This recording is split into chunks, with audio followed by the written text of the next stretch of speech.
تو انس بن مالک 8 سال کا لڑکا جو ہے وہ تو تھوڑا سمجھدار ہو جاتا ہے. تو انس بن مالک کہتے تھے پوری زندگی میں نے حضور صلی اللہ علیہ وسلم کی خدمت کی، لیکن ایک دعا کبھی بھی حضور نے زندگی پر چھوڑی نہیں ہے.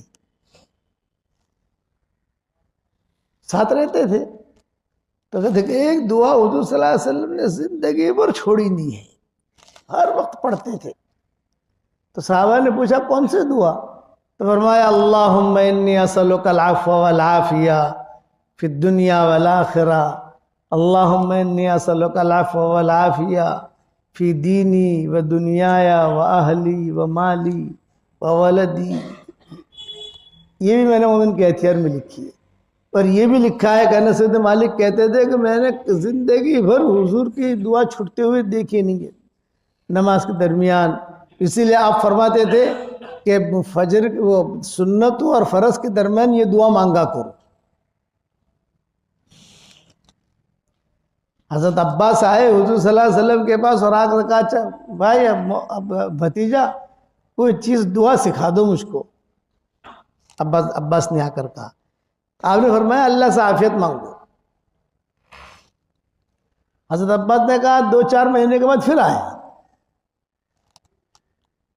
بھتیجا کوئی چیز سکھا دو مجھے، عافیت مانگو. پھر آیا، عافیت مانگو، اس کے علاوہ مجھے کچھ کہا ہی نہیں. تو دعا کی لائن کے امام ہیں. فرض نماز کے بعد حضور 150 دعائیں مانگتے تھے. آمین. حضور اکرم صلی اللہ علیہ وسلم نے خواب میں اللہ تعالیٰ کے سامنے یہ دعا مانگی، اور یہ بہت اہم دعا ہے.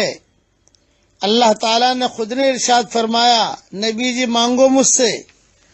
تو حضور صلی اللہ علیہ وسلم نے یہ دعا مانگی، اور پھر حضور نے دعا مانگنے کے بعد صحابہ کو یہ کہا کہ یہ دعا حق ہے، لہذا اسے سیکھنے کے لیے بار بار پڑھو، یعنی بار بار یاد کر کے اسے یاد کر لو، پڑھ کے اسے یاد کر لو. امیجز بنانے والے یہ دعا کا امیجز بنا لیں. اب دعا میں پڑھتا ہوں جو حضور صلی اللہ علیہ وسلم نے اللہ سے مانگی، اللہ کے سامنے مانگی.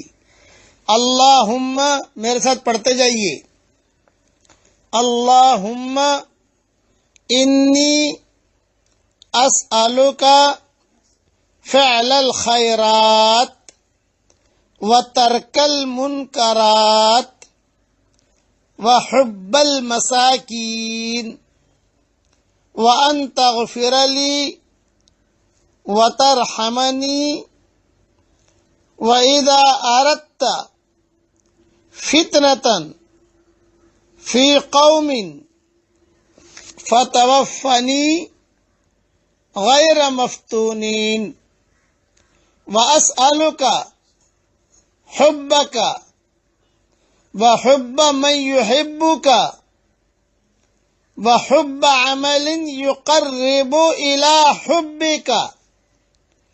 یہ دعا اللہ کے سامنے حضور صلی اللہ علیہ وسلم نے مانگی ہے، اور حضور نے پھر ارشاد فرمایا اس دعا کو سیکھ لو، اس دعا کو سیکھ لو، یہ بہت اہم دعا ہے.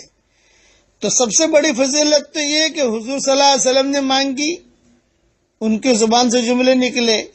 دوسری فضیلت یہ کہ اللہ